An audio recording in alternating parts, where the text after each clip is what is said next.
Bon, assez de temps est passé, on peut clairement dire que Hugo est largement plus fort que Sae. Hein, on se ment pas, il carry clairement la France pendant que Loki se BR et se prend des 1-2 des feintes par Yori. Le dossier anti-Loki est clairement lancé. Bref, review du dernier chapitre de Block. On commence avec le corner qui au final n'était pas un centre, mais bien un 1-2 entre Bashira et Yori. D'ailleurs, nous avons la couleur de Hugo, un petit BG aux yeux verts. Franchement, je m'y attendais pas. C'est rien à voir avec les fan colors de la communauté Block. Bref, grâce au 1-2, Bashira arrive à pénétrer très très proche du gardien dans la surface de réparation, mais fait une passe à Réo qui bait Hugo, laissant passer la balle et laissant Isagi en totale liberté. Sauf que Charles avait tout prévu et bloque Isagi.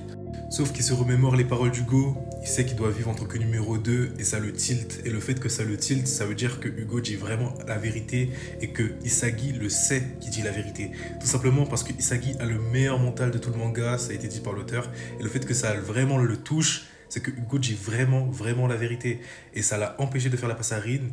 Et ce qui a permis du coup au gardien d'arrêter la frappe.